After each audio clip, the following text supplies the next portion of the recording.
محترمینو، یو محترم ورور دا پوښتنه کړې ده چې دا د پیدایش ورځ لمنځل څنګه ده، چې په کومه ورځ پیدا سوي په هغه ورځ باندې کیک کټول یا داسې مومبتي لګول دا څنګه دي د شریعت په رڼا کې.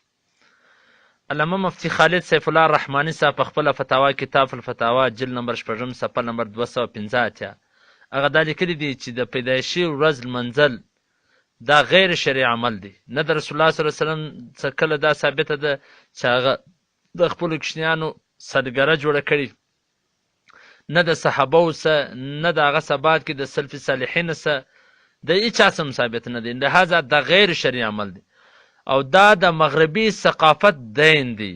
دا کیک کټول یا مومبتي جلول یا داسې نور دا د نورو د قومو اثرات دي.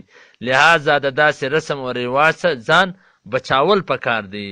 نو محترمینو، دا د مسلمانانو شیوه نه ده، دا د کفارو دغه دی چې نن پر مسلمانانو پرېوتلی چې د هغو رسمونه او رواجونه ته یې مخه کړې ده، کیکان کټوه، سالیګره جوړوه او دا ورځ لمنځل. دا محترمه په شریعت کې هېڅ ثبوت او هېڅ دلیل نه لري.